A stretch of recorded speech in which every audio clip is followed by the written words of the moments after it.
আমন্ত্রণ দেশ জনপথ লাইভের সঙ্গে আছি আমি রাবে ইসলাম স্নেহা। আজ ঈদুল আজহার সরকারি ছুটির শেষ দিন, কর্মস্থলে ফিরছে ঘরমুখো মানুষ।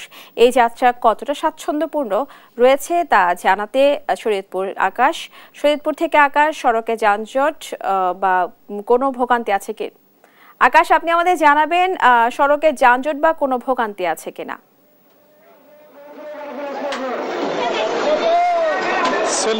তীব্র তাপদাহের মাঝেও কিন্তু ঈদের ছুটি কাটিয়ে মানুষ কিন্তু গ্রাম থেকে সবার কর্মস্থলে ফিরতে শুরু করেছেন। এই মুহূর্তে অবস্থান করছি শরীয়তপুর বাস টার্মিনালে। এখানে যাত্রীদের সাথে আমরা কথা বলেছি, তারা আমাদেরকে যেটি জানিয়েছে যে প্রতিবারের ন্যায় কিন্তু ভাড়ার যে বৃদ্ধি সেটি কিন্তু তারা করেছে। যেখানে 250 টাকা করে ভাড়া নেওয়া হতো সেই ভাড়া কিন্তু 300 টাকা করে নেওয়া হচ্ছে বলে তারা আমাদেরকে জানিয়েছে। পাশাপাশি তাদের দুর্ভোগ কিন্তু কমছে না। পদ্মা সেতু চালু হওয়ার পরে দুর্ভোগ রয়েছে সড়কে।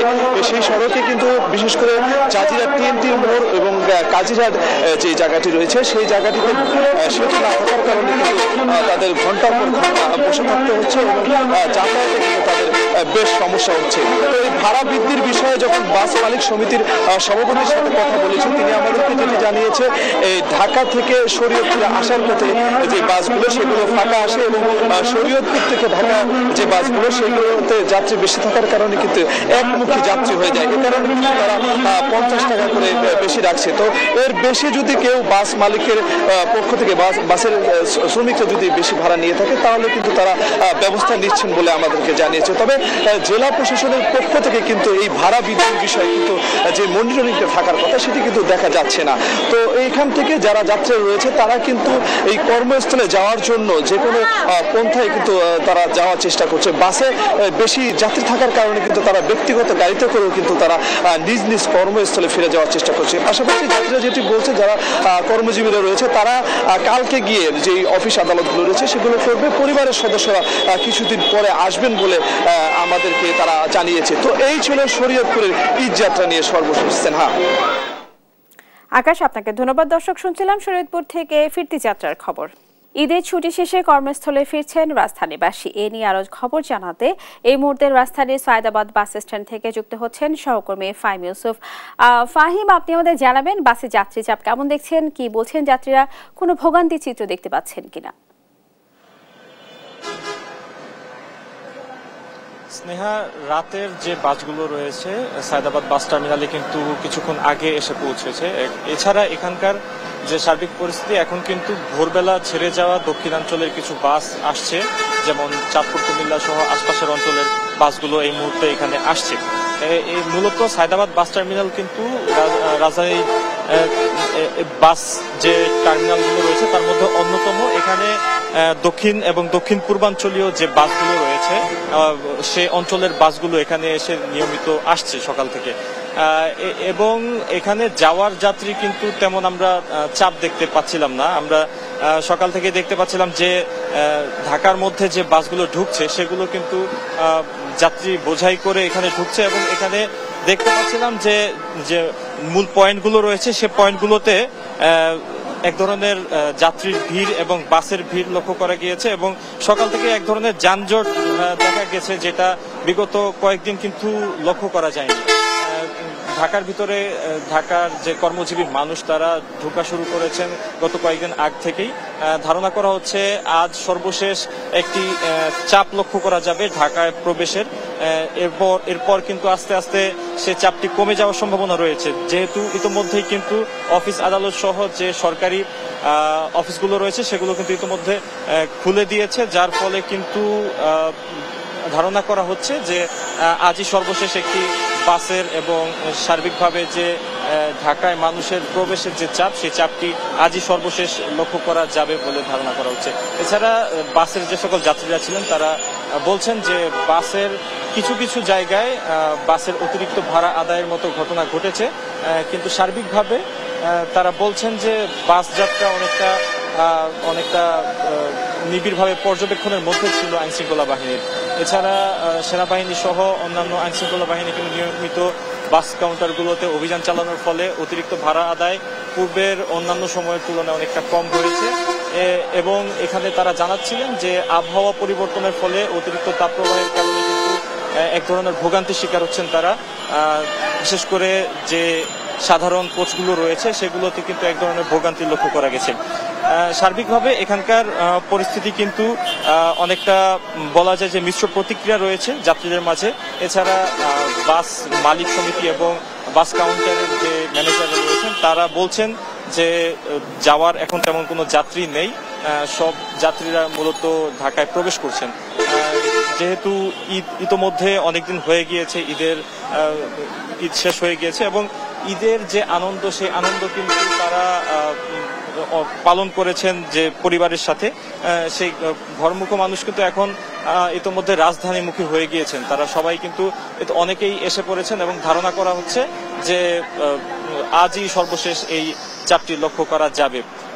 তাছাড়া দক্ষিণ পূর্বাঞ্চলীয় যে বাসগুলো রয়েছে লম্বা রুটের, যে চট্টগ্রাম এবং কক্সবাজারমুখী যে বাসগুলো রয়েছে সেখান থেকেও কিন্তু অনেক যাত্রী ঢাকায় আসছেন। এছাড়া অনেক মূলত বলতে গেলে কিন্তু সাধারণ মানুষ যারা কর্মজীবী মানুষ আছেন তারা কিন্তু ঢাকায় প্রবেশ করছেন। এছাড়া তেমন কোনো পর্যটকও কিন্তু যাচ্ছে না চট্টগ্রাম এবং কক্সবাজারের দিকে। সার্বিকভাবে এই ছিল রাজধানীর সায়দাবাদ থেকে সর্বশেষ। ফাহিম, আপনাকে ধন্যবাদ। দর্শক, শুনছিলাম ঈদ পরবর্তী যাত্রার খবর, জানাচ্ছিলেন আমাদের সহকর্মী সায়দাবাদ থেকে। ব্যবসা গৌরবে জনজীবনে হাঁসফাঁস অবস্থা, এই নিয়ে আরো জানাতে সাতক্ষীরা ও মেহেরপুর থেকে সরাসরি যুক্ত হচ্ছেন সহকর্মী শরীফুল্লাহ কায়সার সুমন ও আক্তারুজ্জামান। শুরুতে যাচ্ছি সাতক্ষীরায়। সুমন, আপনি আমাদের জানাবেন জেলায় আজ কত ডিগ্রি তাপমাত্রা রেকর্ড করা হয়েছে, শ্রমজীবী মানুষের প্রতিক্রিয়া কি? স্নেহা, সাতক্ষীরা সহ খুলনার যে 10টি জেলা সহ আরো বেশ কয়েকটি জেলাতে কিন্তু তাপদাহ চলছে। এই তাপদাহে সাধারণ মানুষ, বিশেষ করে যারা শ্রমজীবী এবং সাধারণ মানুষ যারা রাস্তায় বা মাঠে ময়দানে কাজ করে যাদের দিনাতিপাত করতে হচ্ছে, তাদের অবস্থা কিন্তু অত্যন্ত করুণ। তারা বিশেষ করে পানি বাহিত বিভিন্ন রোগে আক্রান্ত হচ্ছে। হাসপাতালগুলোতে কিন্তু রোগীর সংখ্যা বেড়ে চলেছে এবং একই সাথে এই অঞ্চলে বিশেষ করে উপকূলীয় এই অঞ্চলে জলবায়ু পরিবর্তনজনিত কারণে যে অতি উষ্ণায়ন, সেই অতি উষ্ণায়নটা কিন্তু যে উপলব্ধির জায়গায় কিন্তু একেবারে দৃশ্যমান হয়েছে। আবহাওয়া অধিদপ্তর বলছে 36 ডিগ্রি তাপমাত্রা রেকর্ড করা হয়েছে, কিন্তু যদি এআই কেন্দ্রিক যে কোনো চ্যাট জিপিটি বা জেমিনিকে যদি ফলো করা হয় তাহলে দেখা যাচ্ছে সেখানে সেটা বলা হচ্ছে যে অনুভূত হচ্ছে 42 ডিগ্রি তাপমাত্রার যে পরিস্থিতি সেরকমই অনুভূতি হচ্ছে। এই অবস্থায় এই সাতক্ষীরার যে সাধারণ মানুষ, শ্রমজীবী মানুষ যারা রাস্তায় কর্মজীবী নিজেদের কাজে বেরিয়ে আসছে, তাদের অবস্থা কিন্তু একেবারে হাঁসফাঁস। এই অবস্থায় সাধারণ মানুষ তারা হয়তো ফলমূল কিনছে বা আইসক্রিম বা এই জাতীয় খাবার, ঠান্ডা জাতীয় খাবার খেয়ে নিজেদের গরম নিবারণ করছে। কি অবস্থা বলুন তো? সাতক্ষীরার অবস্থা খুবই করুণ। গরমের তীব্র তাপ, প্লাস দেওয়া হচ্ছে লোডশেডিং। কালকে রাত 2-2:30টার দিকে দেখা যায় কারেন্ট চলে গেছে, তারপরেও দেখা যায় কারেন্ট আসার নাম নেই। 1 ঘন্টা 1.5 ঘন্টা মানুষ গরমে অতিষ্ঠিত হয়ে যাচ্ছে। রাত্রে তাই মানুষ টিকতে পারতেছে না। আর শহরে তো উঠারই কোনো ইয়ে নেই। মানুষজন দেখা যাচ্ছে, আমরা এই কর্মজীবী মানুষ, আমাদের দেখা যাচ্ছে খেটে খেতে হয়, আমরা এই রোদে দেখা যাচ্ছে বাইরে বেরোতে পারতেছি না। খুব কষ্টের ভেতরে দিন যাচ্ছে। হ্যাঁ, যেমনটি শুনছিলাম স্নেহা, যে কর্মজীবী মানুষ তারা সারাদিনের পরিশ্রম শেষে ঘরে ফিরে যে একটু স্বস্তি গ্রহণ করবে, সেই বিদ্যুতের অবস্থাও কিন্তু শুনলেন যে চলে গেলে প্রায় 1-1.5 ঘন্টা পর পর আসছে। এইরকম দুরবস্থার মধ্যে সাতক্ষীরা অঞ্চলের মানুষ ও দিনাতিপাত করছে। এই ছিল সাতক্ষীরার যে আবহাওয়ার যে তাপদাহ, যে দুরবস্থা, তার সর্বশেষ। দর্শক, আমরা আপনাদেরকে এখন নিয়ে যাচ্ছি মেহেরপুরে। সেখানে আমাদের সহকর্মী আক্তারুজ্জামান জানাচ্ছেন সেখানকার আবহাওয়া পরিস্থিতি, বিশেষ করে তাপদাহের যে পরিস্থিতি, তার সর্বশেষ। আক্তারুজ্জামান। ধন্যবাদ সুমন। আপনি যেমনটি বলছিলেন যে সাতক্ষীরার পাশাপাশি কিন্তু আমাদের যে চুয়াডাঙ্গা এবং মেহেরপুর জেলার যে তাপমাত্রা, সেই তাপমাত্রা কিন্তু বাংলাদেশের যে তাপপ্রবণ জেলাগুলির মধ্যে কিন্তু অন্যতম। আপনারা জানেন যে 42 থেকে 43 ডিগ্রি তাপমাত্রা দিয়ে কিন্তু এই মেহেরপুর এবং চুয়াডাঙ্গার যে তাপমাত্রা, সেই তাপমাত্রা কিন্তু রেকর্ড করা হয়েছিল মে মাসের প্রথম দিকে, কিন্তু জুন মাসের দিকেও কিন্তু প্রথম থেকে এ পর্যন্ত যে তাপমাত্রা, সেই তাপমাত্রা কিন্তু 36, 37 এবং 38 ডিগ্রি সেলসিয়াস তাপমাত্রা কিন্তু রেকর্ড করেছে চুয়াডাঙ্গা আবহাওয়া অধিদপ্তর। তা আমরা দেখেছি যে ঈদের আগ থেকে এ পর্যন্ত কিন্তু বৃষ্টির দেখা মেলেনি, যে কারণে কিন্তু তাপমাত্রা বাড়ছে। সকাল থেকে সন্ধ্যা পর্যন্ত রোদের তীব্রতা থাকছে এবং রাতেও কিন্তু ভ্যাপসা গরম, যে কারণে কিন্তু খেটে খাওয়া মানুষ কিন্তু রাস্তায় চলাচল করতে পারছে না, মাঠে যেতে পারছে না। অনেকেই কিন্তু খুব কষ্ট করে, খুব ভোরে মাঠের কাজ শেষ করে কিন্তু সূর্য ওঠার আগেই বাড়ি ফিরছে। আমরা দেখেছি, আমরা যদি দেখাই যে রাস্তায় কিন্তু মানুষের সংখ্যা, মানুষ চলাচলের সংখ্যা কিন্তু একেবারেই কম। যারা বের হচ্ছেন তারা কিন্তু ছাতা নিয়ে কিন্তু বের হচ্ছেন, কিন্তু প্রয়োজনে তাগিদে খেটে খাওয়া মানুষের কিন্তু মানে বের হতেই হচ্ছে, না হলে কিন্তু তাদের রুটি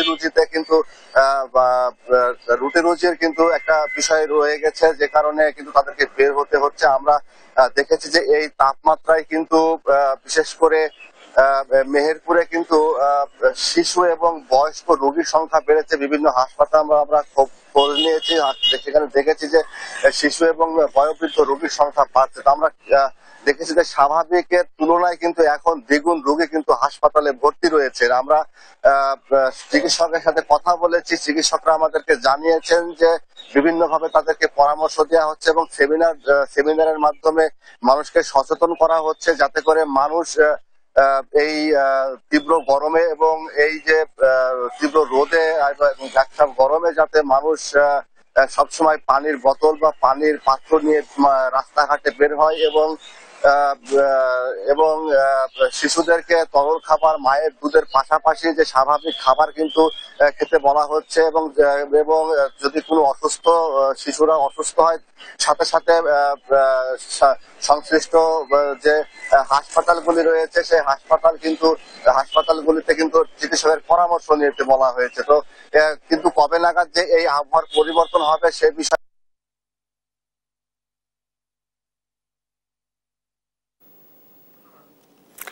সুমন এবং আক্তার, আপনাদের দুজনকে ধন্যবাদ জানাচ্ছি। দর্শক, সাতক্ষীরা এবং মেহেরপুর থেকে শুনছিলাম আবহাওয়ার সর্বশেষ খবরাখবর। নতুন করে চোখ রাঙাচ্ছে করোনা ভাইরাস, সতর্কতা জারি করা হয়েছে দেশ জুড়ে। এ নিয়ে আরো জানাতে ভোলা ও কুমিল্লা থেকে সরাসরি যুক্ত হচ্ছেন সহকর্মী ছোটন সাহা ও সুমন কবির। শুরুতেই চলে যাচ্ছি ভোলাতে। ছোটন, আপনি নিশ্চয়ই আমাকে শুনতে পাচ্ছেন। ছোটন, আপনি আমাদের জানাবেন জেলায় এ পর্যন্ত কতজন শনাক্ত হয়েছে করোনা ভাইরাসে, কিংবা করোনার সংক্রমণ রোধে প্রশাসন কি উদ্যোগ নিয়েছে?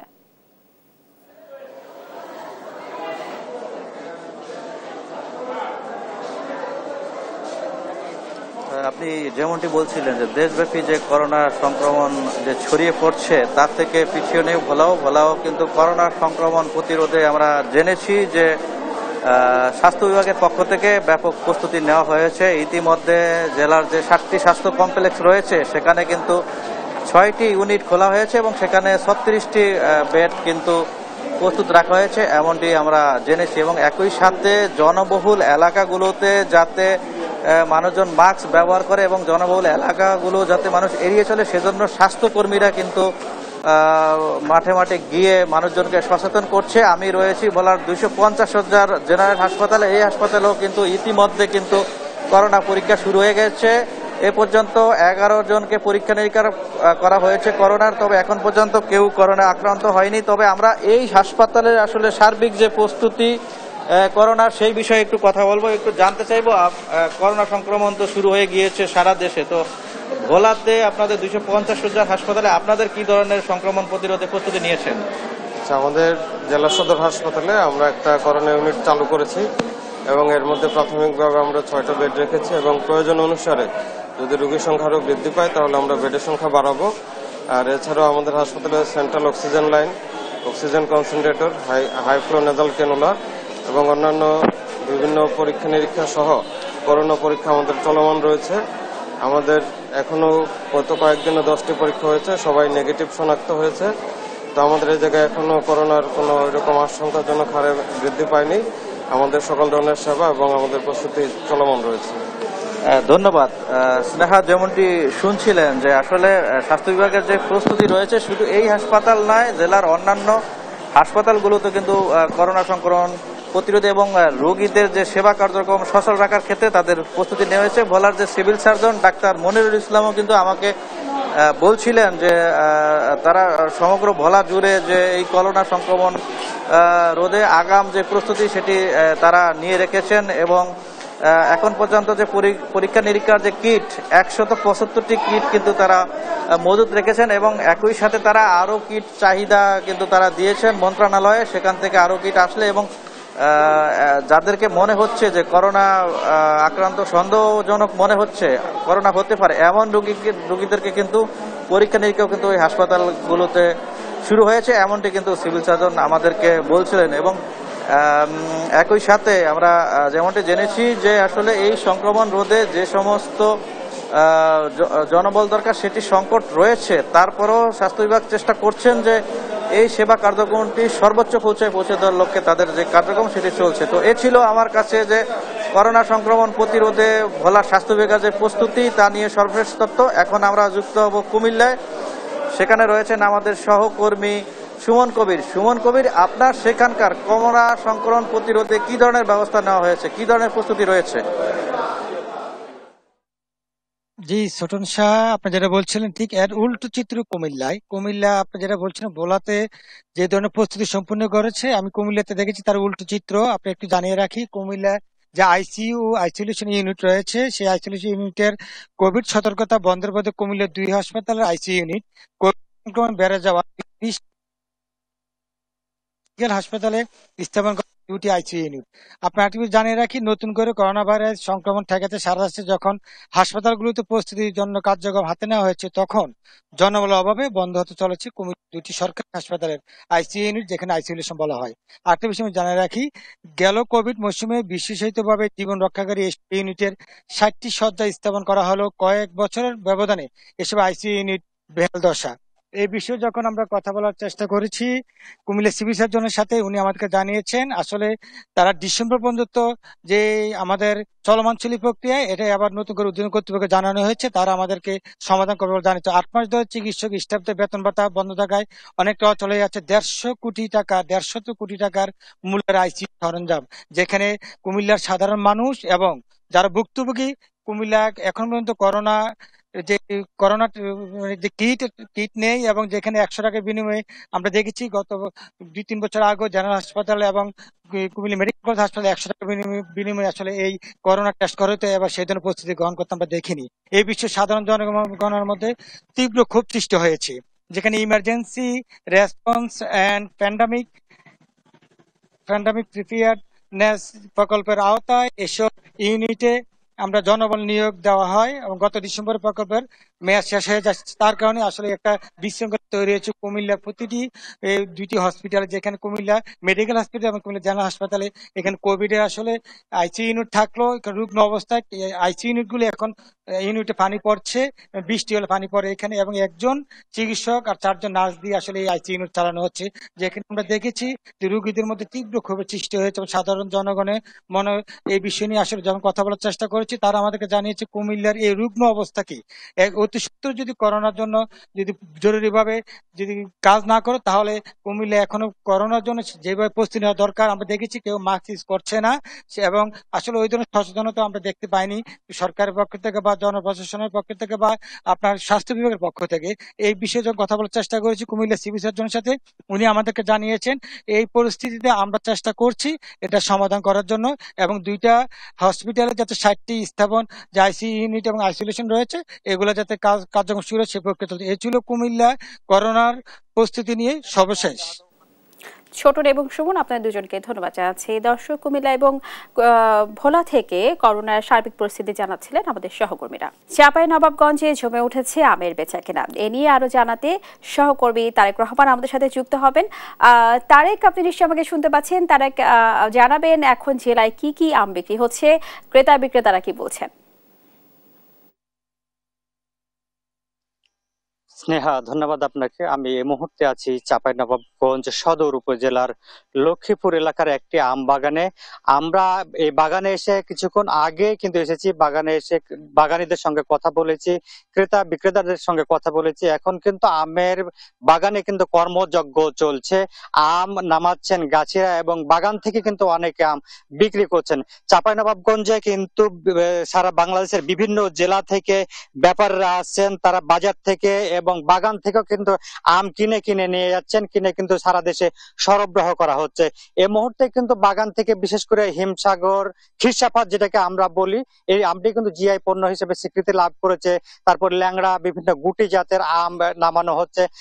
1500 থেকে 3000-এর মধ্যে সব আম কেনা বেচা হচ্ছে এখানে চাঁপাইনবাবগঞ্জের বাজারগুলোতে। এখানে প্রতিদিন প্রায় 2 থেকে 250 কোটি টাকার আম কেনা বেচা হচ্ছে বলে আমাদেরকে আড়তদাররা জানিয়েছে। তবে সম্প্রতি সময়ে একটি নৈরাজ্য চলছে চাঁপাইনবাবগঞ্জের আম ওজন নিয়ে।